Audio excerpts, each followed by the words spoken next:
You arrest me and lock me in prison. What benefit do you get? What benefit does the government get? No, this man will be locked away for the next 25 years. A whole able-bodied man like myself, full of life and energy. No, in our royal spaces, I will not arrest you. I will keep you. I'll make you work for the next 25 years. And every penny that you're working for will go to look after the family that you destroyed.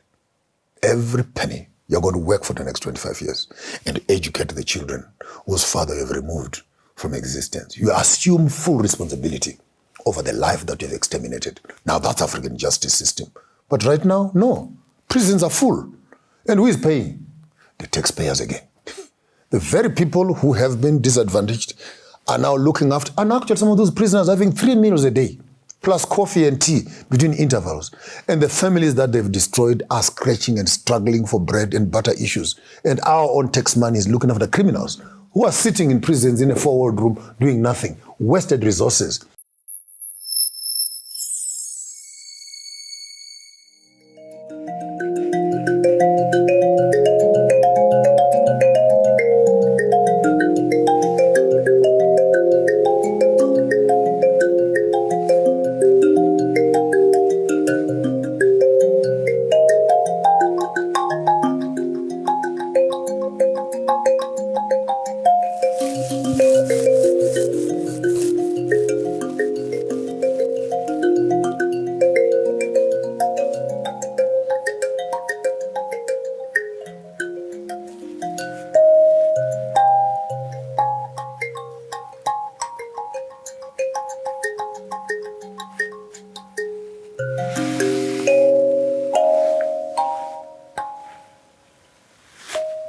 Hoi, hoi!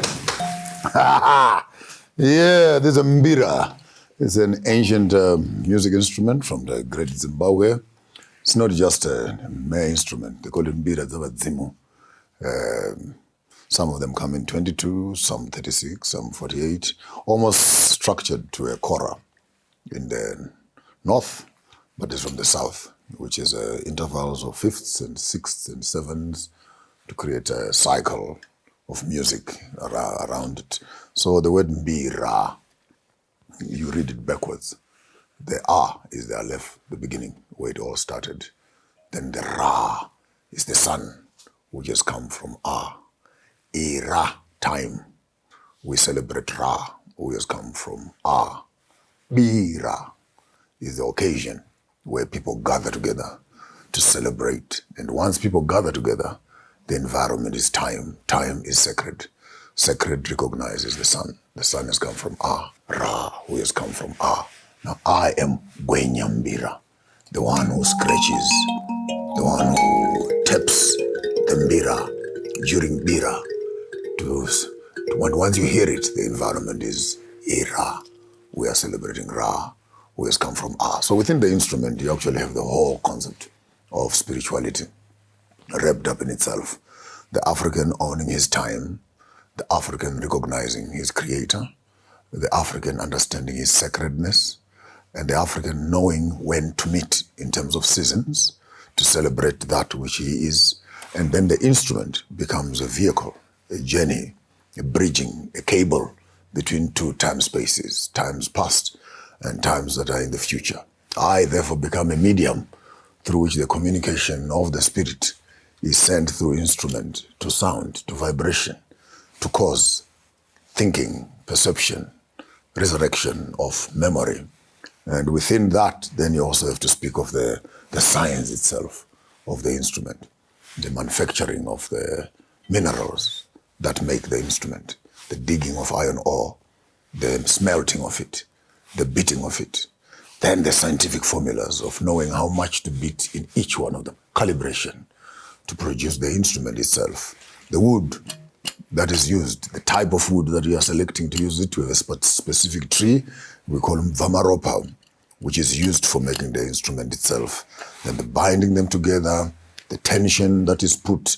If I'm too angry and I hit this thing, the tune changes into something else again. And there's a whole spirituality and science between, and I think that this is actually the mother of the piano itself, as I said earlier on, and we still want to promote our basic music instrument, because music is the bridge when it comes to spirituality and religion and all spiritual practices. The horn, the drum, and in the South, the use of the mbira as it affects the thinking, the mental dynamics, the meeting place itself, the social impartation, the dance, the drums, and the dust in which people's ears are blocked to the world of noise, to a common sound, the heartbeat of the earth.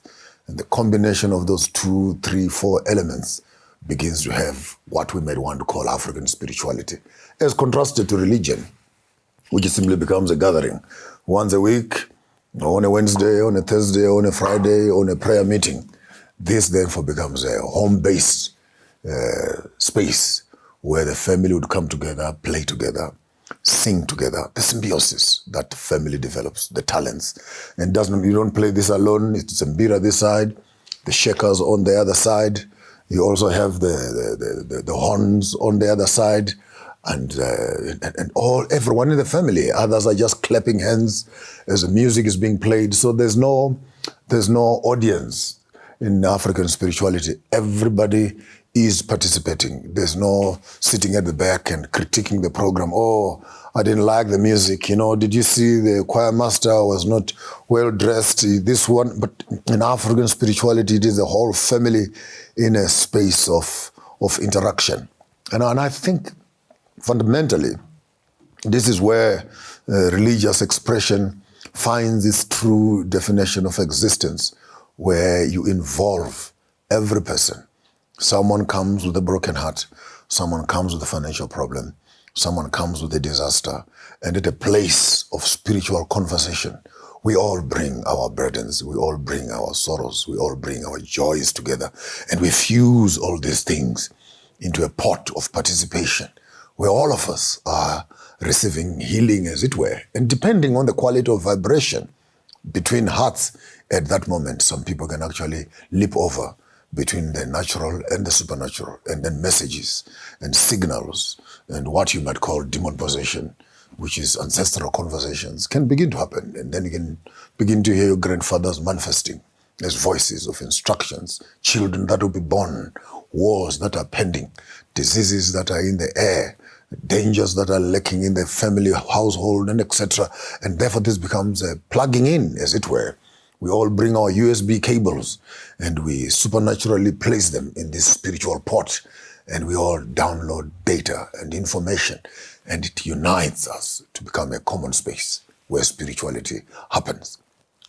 On the contrary, in the religious space, which is colonial, then you have one man in front holding a Bible and a choir on the left, and people are all sitting and they are listening to one man telling us what he thinks life must be like and what God says it must. No, you don't tell me what God is saying. I can hear it for myself.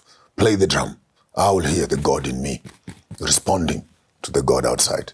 Now, when you look into this sacred space, which you call Ira, the sacred, the holy, the set aside, the sanctified, isolated for personal and spiritual manifestation, into the religious circle, which is now colonial, where the master places one person who must give dictates to the community as to how they should.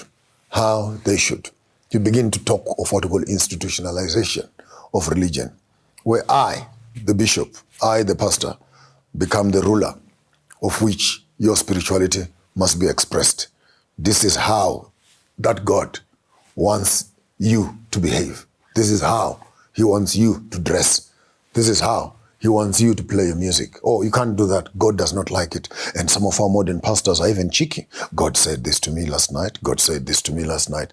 Whether God appeared or not, it's a conversation for another day. But in the midst of these lies and criminal, spiritual thugs who constantly dictate what God says, as if God does not have access to me. This other person comes to me and says, God says this to me, God says to me. I said, you shut up that nonsense. If that God said that to you, go back to him and tell him, give him my physical address. He must come and talk to me directly. I don't need you to be a mediator between me and the God who has made me. I don't need translation of faith. But the coming in of colonial religion with its superiority complex, I call it superiority because it is inferior. Those that are superior don't need to project themselves as superior. You just be. You've never heard of a campaign where African religions are running a crusade to recruit people to come and join the church, as it were. These crusades, the Benny Hinn crusades that come here, and the pastors, evangelists, booking stadiums to come and perform miracles in stadiums. And while people are going to the stadiums, and the pastors themselves, they're going past hospitals, they're going past people on the street who are sick, who are poor, who need help, who need healing. But no, you must come to the stadium so that I can perform the miracles. If I had that gift, I don't need to conduct a crusade. I just need to tell the driver, please park the car. Let's get into this hospital. In the name of Jesus, in the name of Jesus, in the name of Jesus, be healed, be healed, be healed. Who needs the help? The one who can walk to the stadium or the one who is sleeping on a bed? And even if you can use the biblical illustration where Jesus went to the pool of Bethesda, where the sick, the blind, the halt, the impotent, the disadvantaged, and the crippled were sitting at the pool, and he healed them from where they were. So colonial religion, as it were, with its appetite of power, and you need to put it in context, because religion does not come alone. Religion comes hiding under the armpit of the explorer who has seen what the African is doing. And religion comes as a pacifier to manage the anger of the Africans. When a man slaps you on one cheek, oh no, give him the other cheek. If a man steals your jacket, give him the waistcoat also. And one of the most beautiful verses that was drummed into the African, oh, love your enemies and pray for those that persecute you. And the other one, judgment belongs to the Lord. And the other one, don't worry about the things of this world. We have a home that is beyond the sky. In the sweet by and by, we shall walk the streets of gold and sing praises, hallelujah, and etc. And as it were, the African mind is moved away from his land, his resources, his privileges, his lifestyle, and he postpones his visions and his dreams into the clouds, way beyond the sky, beyond the River Jordan, where we are going to be.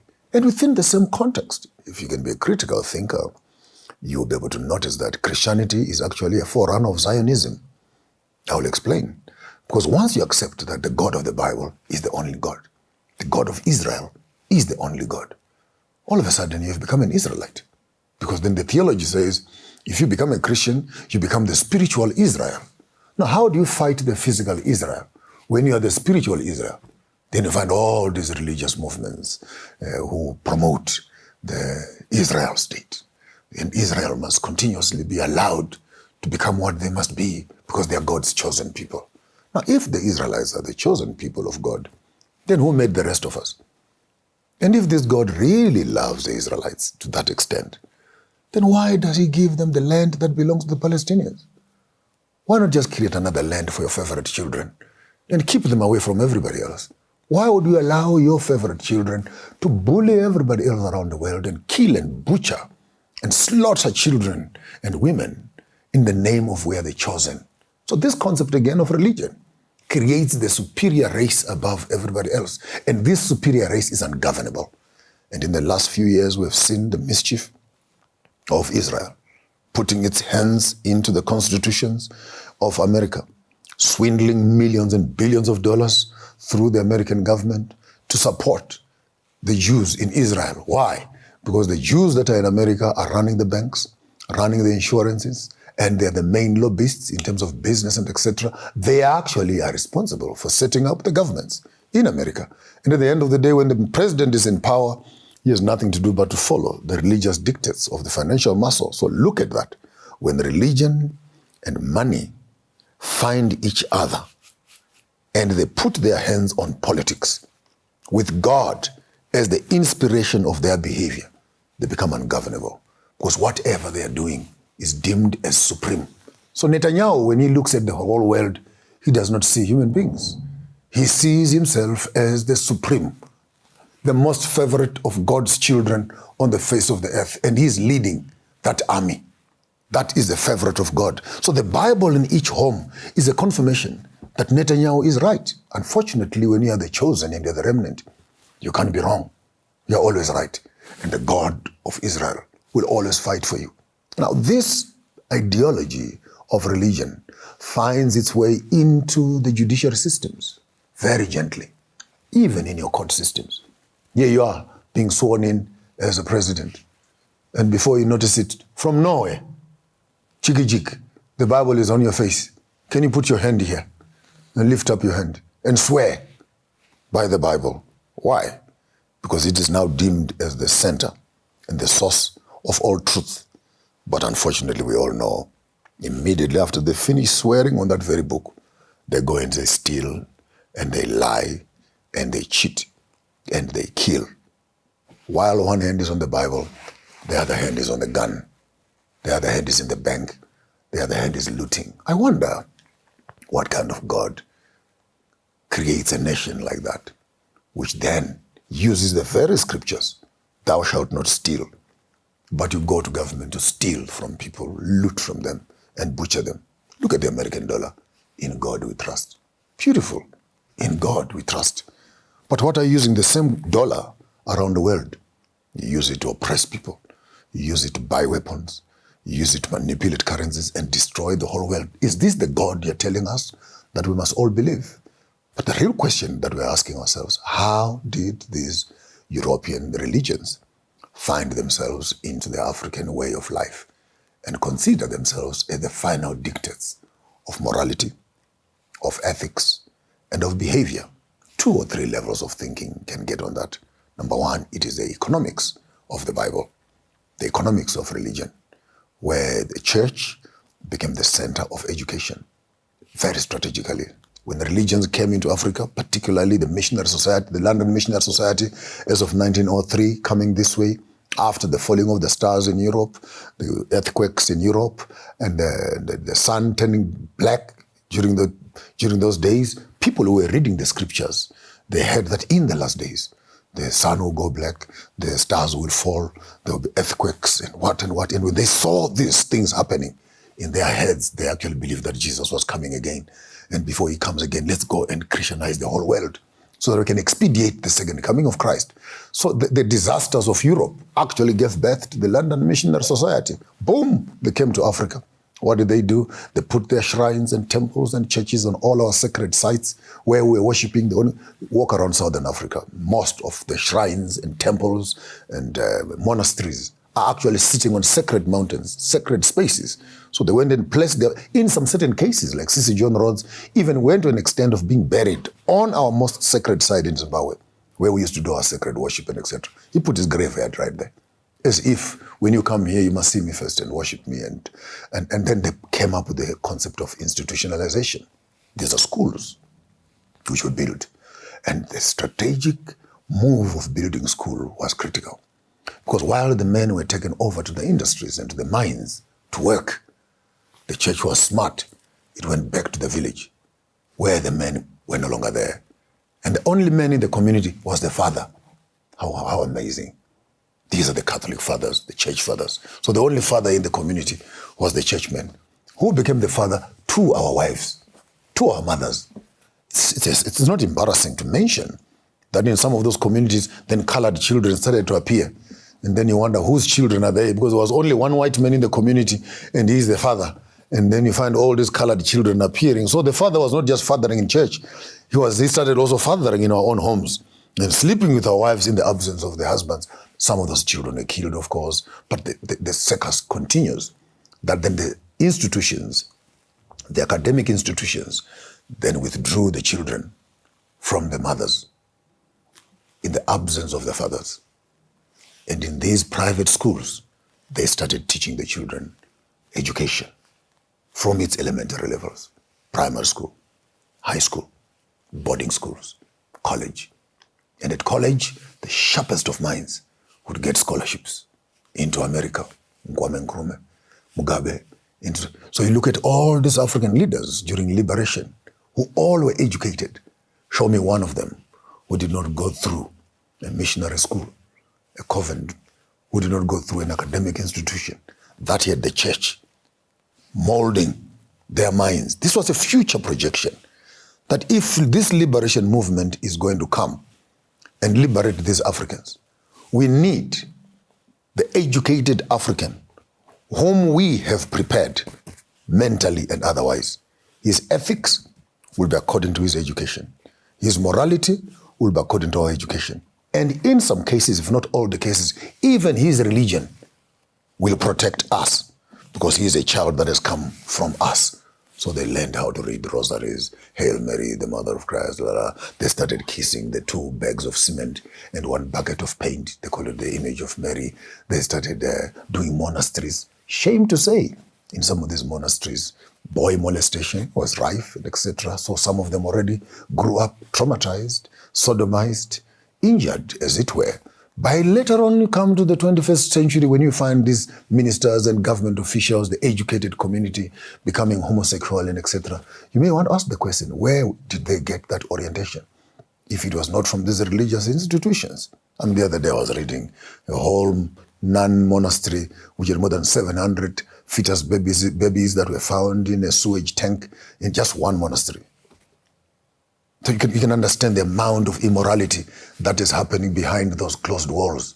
And then you come back and ask and say, but how can this become an institution of morality? So there you have the educational institutions. That becomes the breeding ground of the mindset of the people.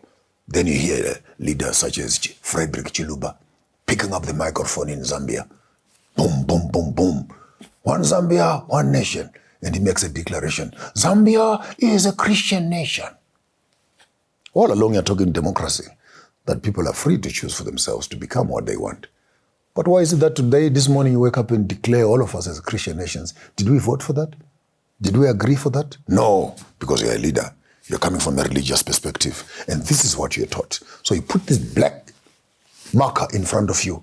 Kenya, interesting space for me. A few months ago, it's been fascinating. I heard that Benny Hinn was here and doing crusades and what and what. The other month I was also reading the state president having employed a full-time pastor for the State House, praying in the name of Jesus, altars in the parliament houses, praying pastor, praying president, praying Mrs. First President.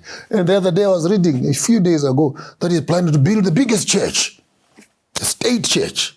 Yeah, and no one will stop me from building this. You look at him and say, where do you get all this obsession with church except your childhood fantasy of making Christianity popular has caught up with you? How much unemployment is in the country?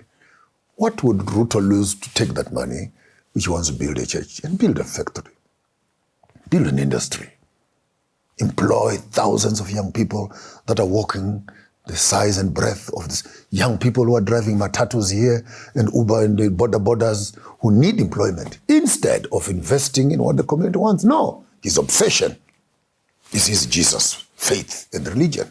So once the mind has been corrupted to that level, economics, business and government policies, economic policies will start being more sympathetic towards that religious space. So religion creates academic institutions then produce the leaders. The leaders, when they are in power, then they influence the education. We need a Bible at every school so that we can teach our children the morality that we have on the left. And within that institutionalization, there you have the economic policies coming up. And there you have the whole society being made to feel sympathetic towards the religion. However, studies and the realities in the 21st century have come to tell us totally the opposite. I've lived in London for years. 5, 6, 7, 8 years. I was there a few weeks ago when I actually discovered Europe and I gave it a new name called Europa, but particularly Britain I called Pambefumi, the home of the tomb raiders. You get there, you find these churches are being converted into brothels, they're being converted into movie houses, they're being converted into theaters, into dance halls, into pubs in some certain instances. One wonders, what happened between the 1903s and 2003, the European is no longer religious, is no longer Christian. He no longer finds meaning in that. And where Europe was, 1903, that's where Africa is right now. And on every street corner, there is a church.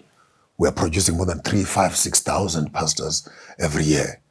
We're building so many churches every year, while China is producing technicians, producing engineers, producing pilots, producing inventors. Here we are. You find some people getting so sentimental. I saw the other day child abuse. I need to actually sue those parents. 5, 6, 7-year-old kids, all of them holding microphones, claiming and trying to imitate their pastors, speaking in tongues and etc. And people are so sentimental to see their young little children fully brainwashed at that early age, that they're already also starting to cast out spirits and casting out demons in Jesus' mighty name. This is the level of mental degradation that religion has brought. At the end of the day, America put the cherry on the cake just when we had swallowed this entire religious conversation into our system. They pulled a quick one on us. It started off as gay rights, just started off as male and female. We thought we understood it. Then it came out as a gay and lesbian. Oh, okay. Maybe just male and female. Then it became LGB, and then LGB, then LGBT, and then LGBTQ, LGBTQAIYZIFG. Now we don't know. You have people, I identify as, I identify as. And the source of that chaos is God. God created all of us. God is love. God is what? Now, you find it in the present day, Catholic, Anglican, Presbyterian, Protestant pastors who are fully proclaimed as LGBTQ ministers into this rainbow nation that they want to call. And in the midst of that, then you begin to ask, what is the morality of the nation going to be? I am here not to lambast or bash what people do behind their closed doors. My responsibility as a traditionalist and as an African spiritual leader is to look into the community and look at the center of the community. What is it that has brought us here as a people? What is the center of the community? And that is the family. It is men and women making children for the next generation, for the next generation. And this is what I call humanity in progress and in life. The sideline of that, either on the lesbian side or on the gay or homosexual side, does not give me longevity beyond itself. Yes, then they have all these claims, but we all cannot make children. Some of the children, we need to adopt them. But when you adopt the children from the source at which they are brought up, what lifestyles are you putting them into? If not, you are now becoming a center of evangelism for indoctrinating these children to be like yourselves while destroying the center. I'm here to protect the center of the community, and that is the family, and that is male and female are the center through which life can be continued. If you want to adopt children, I'll just make a comment on the right. Tell the lesbians and the gay people, if you want children, then marry each other and produce your own children. There you are again at the center where you're running away from. So lesbians by themselves, non-productive. The gay by themselves, non-productive. And if you want children, come back to the center. Even these two groups are produced from the center. And therefore, if we fail to understand what is the center of the community, we'll continuously be led astray by this sideline. Of course, there are conspiracies around population control, the demasculating of men, and many other theories that have come around that. But I doubt it that religion, with all its theology and dogma and ecclesiastical liturgy, can stand to challenge African culture in particular.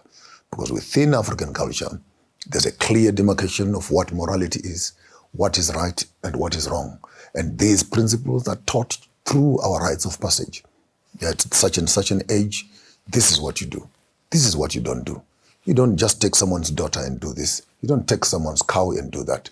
You don't do that. You don't do that. So the morality of the community was solid and tight. And while you're on that, let's put it into context again, that before the coming of the white men here, we had no prisons at all. So tell me, how did we used to run our ethics, our criminal courts? How did we used to run our issues of law and breakages? We were doing something very simple. It was crime and retribution. It was crime and payments, so that in any time you committed a crime, the repercussions were equally gross. You would be evicted from your home, you would lose your cows, you would lose your children. In some cases, you would lose your wife, you would lose your land. And in the midst of that, it was not falling in from the sky. There was this ritual, which I think I managed to enjoy when I was in Kirinyaga, talking to some of the elders, where when the boys went for circumcision, and by the way, this is where this cup comes in handy. When the boys went for circumcision to become men, then they created these shields, which have emblems, which are sacred, by the way.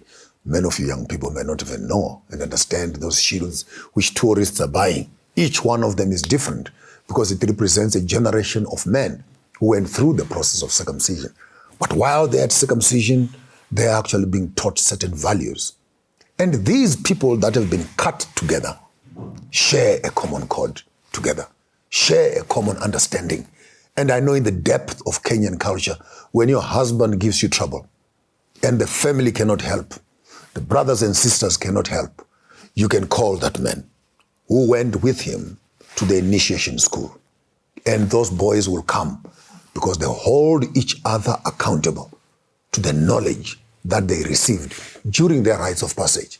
Imagine, had Ruto gone through this process, his comrades, whom he went with to circumcision, should have been sitting around his home and say, is this what we were taught during our processes?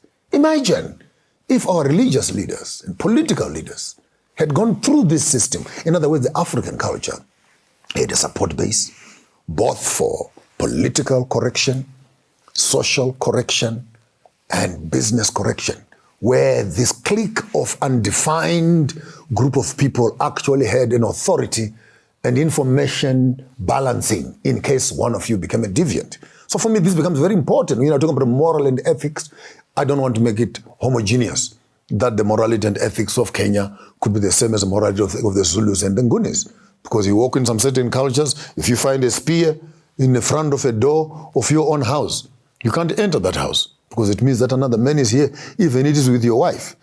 Then you come to the other side, if I find you in my house, I'll make you pay cows. So it's not homogeneous. Each culture interpreted it. But again, when you study the science of these, what you might call deviant behaviors, you find there's lots of depth in terms of crossbreeding, cross-pollination.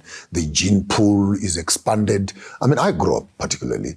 I didn't breastfeed on all of my mother's breast. I breastfed on my mother's breast, on her sister, on my cousin's mother, on my aunts, whoever remained with us in the house for that day.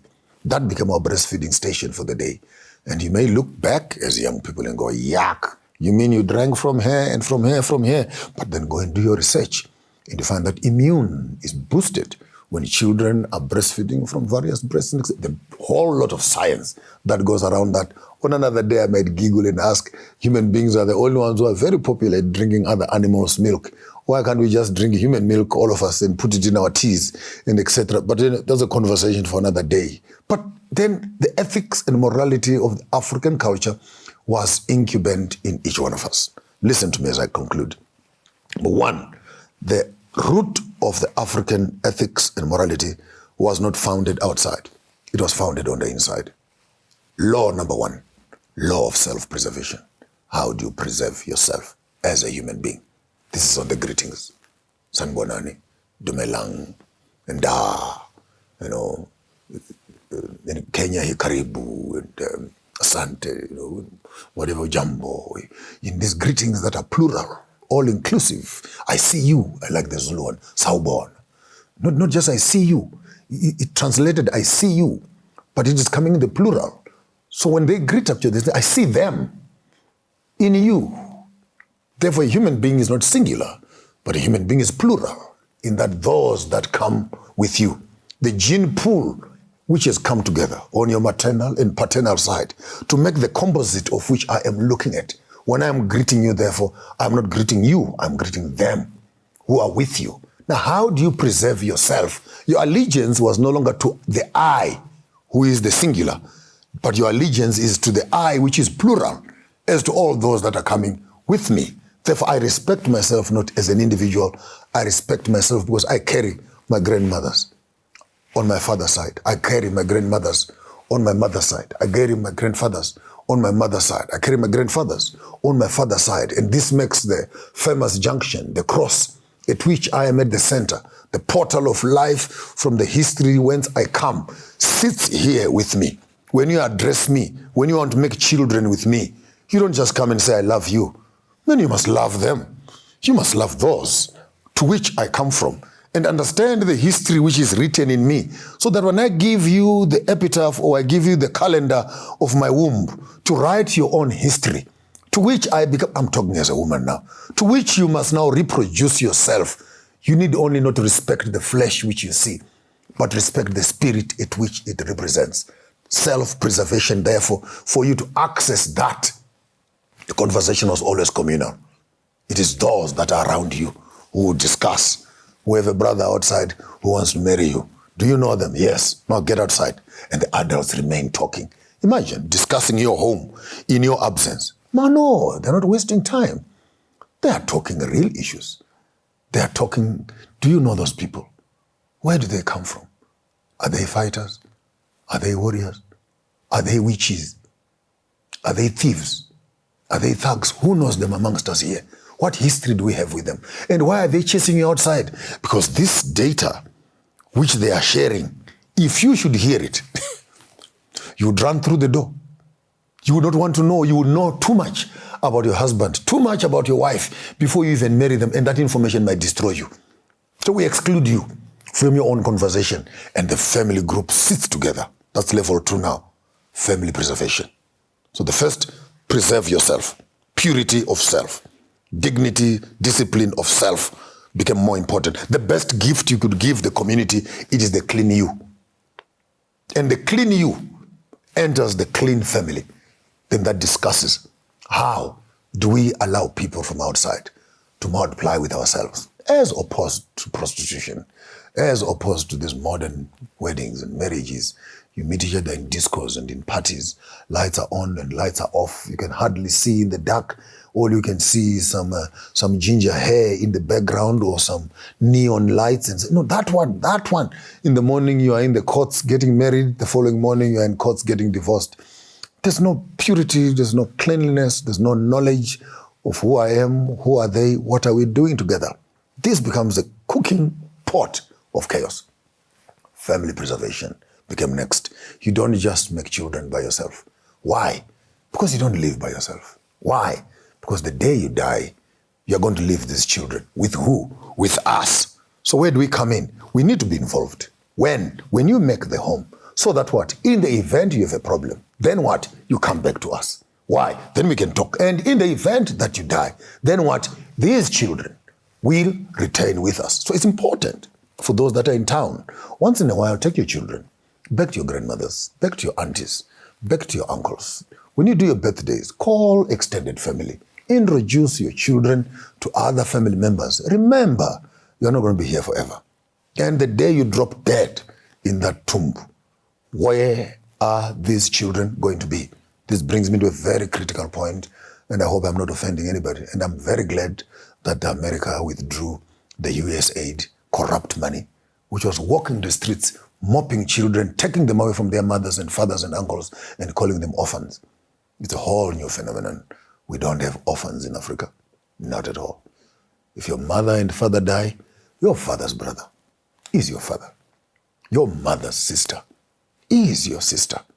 But in the midst of this whole religious expression, with me, my father, and I, my cup, my father, my mother, my plate, my bed, my what, and it confuses the African who is educated, because he can no longer relate himself within the cultural space from where he came, where you are not of your own. You belong to all of us. It takes a village to bring up a child. And therefore, in the midst of that village, we all find our identity. If you misbehave as a child in the community, the grandfather next door, the grandmother next door, the uncle across the road, all of them have a responsibility to put you straight in order. So the village kept its eyes on all the children. And that's where ethics and morality was being taught. Laws of self-preservation, laws of family preservation. The last level, laws of community preservation. This is where land, transactions, and etc. would happen. Colonization would not respect or understand the mystery or function of African culture. So they put a church there. That's where you receive instruction. They put a school there. That's where you get educated. When you misbehave, they put a court there. That's where we judge you. We put a prison over there. We remove you from the community. And we're done with you. We'll remain doing what we want with your children. As if the justice system is just. It's unjust. I kill you. You arrest me and lock me in prison. What benefit do you get? What benefit does the government get? No, this man will be locked away for the next 25 years. A whole able-bodied man like myself, full of life and energy. No, in our royal spaces, I will not arrest you. I will keep you. I'll make you work for the next 25 years. And every penny that you're working for will go to look after the family that you destroyed. Every penny. You're going to work for the next 25 years and educate the children whose father you have removed from existence. You assume full responsibility over the life that you have exterminated. Now that's African justice system. But right now, no. Prisons are full. And who is paying? The taxpayers again. The very people who have been disadvantaged are now looking after, and actually some of those prisoners are having 3 meals a day, plus coffee and tea between intervals. And the families that they've destroyed are scratching and struggling for bread and butter issues. And our own tax money is looking after criminals who are sitting in prisons in a four-walled room doing nothing, wasted resources. I wish I could speak to all African governments. Convert your prisons into cheap labor. Get farms. Let those criminals work their butts out. Food baskets. Work. Industries. Manufacturing. Work. And let the profits of their labor look after the crimes that they have committed. And in that case, therefore, the community becomes a deterrent to the criminal activities that individuals can be found performing in. Because when you commit such a crime, you're not the only one who pays for it. Your entire family, the uncles, the aunties, everybody. If you kill me, we say we want 100 cows, we want 100 oxen. You can't produce them alone. So the entire family, the entire clan, in some certain cases, will have to come together. And we all contribute to pay for the crime that we have committed. Now, look at that example when the whole clan has lost its wealth because of the behavior of one person. How will they treat each other, bring up their children to avoid this happening again? Therefore, the sense of justice, living in harmony with others, deterrence for crime, were already inculcated and built into the system because you knew that whatever you are doing to the community will impact you, your family, and your entire community. The moral ethics of the West is me, myself, and I. In the African culture, I am because we are. We have allowed a Western hegemony to dictate our behavior, and it has made our communities dysfunctional. Should we look back, we'll be able to see the future. Should we look back, we'll be able to find ourselves. Religion has not helped us. It has made us animals as they are. But in the truth of African spirituality, we can find our true identity and know that I am not alone. I am with them who were in the past. I am my ancestor, for they live in me as I lived in them before I became. The balance could be found in that the one who is looking for the balance know what they're balancing it on. You need to understand exactly if you want that balance. Is it halfway you dress up like an African? Halfway you dress up like a European? Is it a balance where halfway you sing Amazing Grace and halfway you sing Tai Wagai Tai Tai? Is it halfway you do the legality of Western democracy and halfway you do African? That concept of finding halfway between, it's amazing, particularly for us as Africans. The Chinese are becoming more Chinese. No apologies. The Indians, genuine, pure Indians, no apologies. Yes, there's modernity and wherever it's happening, but every house has a shrine. Every house is what? And the Chinese have Buddhists, yogas, and they're functioning. But when you come to Africans, who are the only group that seems to think that when we become half of that and half of this, then we become better of that. If you don't know ourselves, you may be pushed out of the very space, because that halfway concept of can we find a middle ground, the middle ground we are looking for is not within our culture. It is outside. Rather, it is us saying, what is it that we have as a culture that we want to preserve? If we can identify that, whether it be in our governance, whether it be in our economics, whether it be in our education, whether it is in our commerce, whether it is in our entertainment and play, whether it is in our sports and recreation, in our births, in our rites of passages, in our spirituality, in our religion, in our preserving of our sacred sites, the way we set up our system. If we can find this, this is what makes an African society. And these are like what caused our people to go to war. Many people think that the Kenyan war was fought over democracy. No, the Mau Mau were fighting over the rights of women, and circumcision was the real issue. The war was founded on women. Are we free to practice? If you don't look between the lines to understand, you may think that it was a war on other things. No, no, no, no. We want our land and we want to practice our own culture within our own spaces. Now, when you say you want to look for a balance, you want to go back again and say, why were they doing these practices before you judge them? What was the eminence of this? What was the understanding of women? What is the understanding of, and in the backdrop that this new thing is coming in, how is it impacting on us? Now, how do you find a middle ground? Do you cut halfway or do you cut all the way? Do you practice this or you don't practice it? And if we don't understand why certain things happened, like, for example, the Zulus, they're no longer circumcising. And you ask yourself why?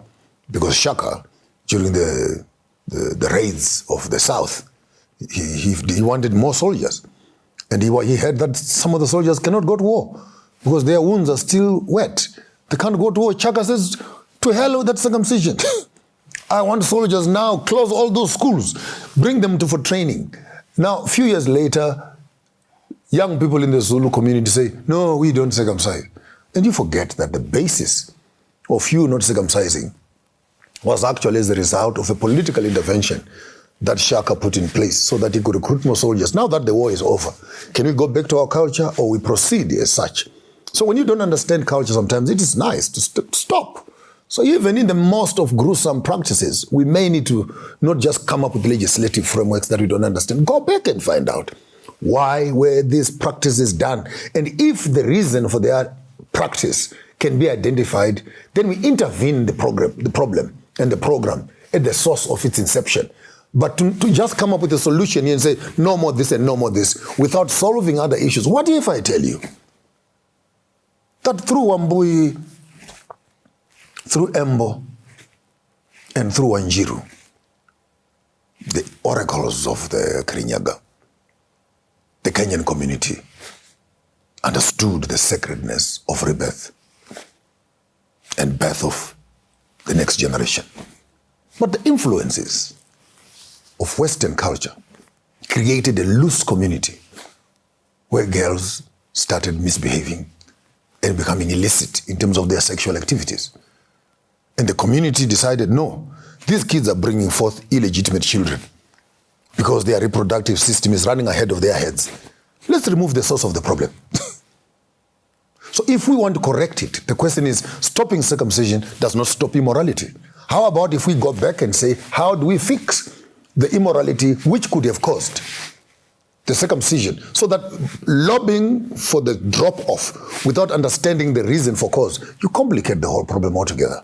So you can remove this and you remain with nothing. You lose what was in the past, you lose what is in the future. There you are. You are no longer circumcising, but the whole town is full of prostitution and illegitimate children. Now you have a new problem, a brand new problem, full of illegitimate children, illegitimate fathers, and illegitimate mothers. I am not saying that is the reason. I'm just saying, what if? So conception of moral behavior in a society must be understood, but looking for the middle ground, as you rightfully put it, I suggest we identify what is core first.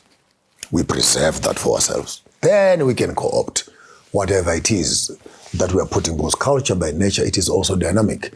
But there are certain things that are not dynamic, like land. Land does not grow. Does not grow. So no matter how much politics you put, you never hear that land expanded. So there's some principles that you cannot allow to say, let's find a middle ground. What middle ground between me losing my land and you having it? So what is the middle ground? Let's share. Let's cut half. What if I don't want to share and all of it is mine? What if you kill me for taking what is mine? Then where is the middle ground between justice and injustice? Where do you practice mercy? But in my own world, if you can object to people accessing justice so that even mercy itself becomes cruelty,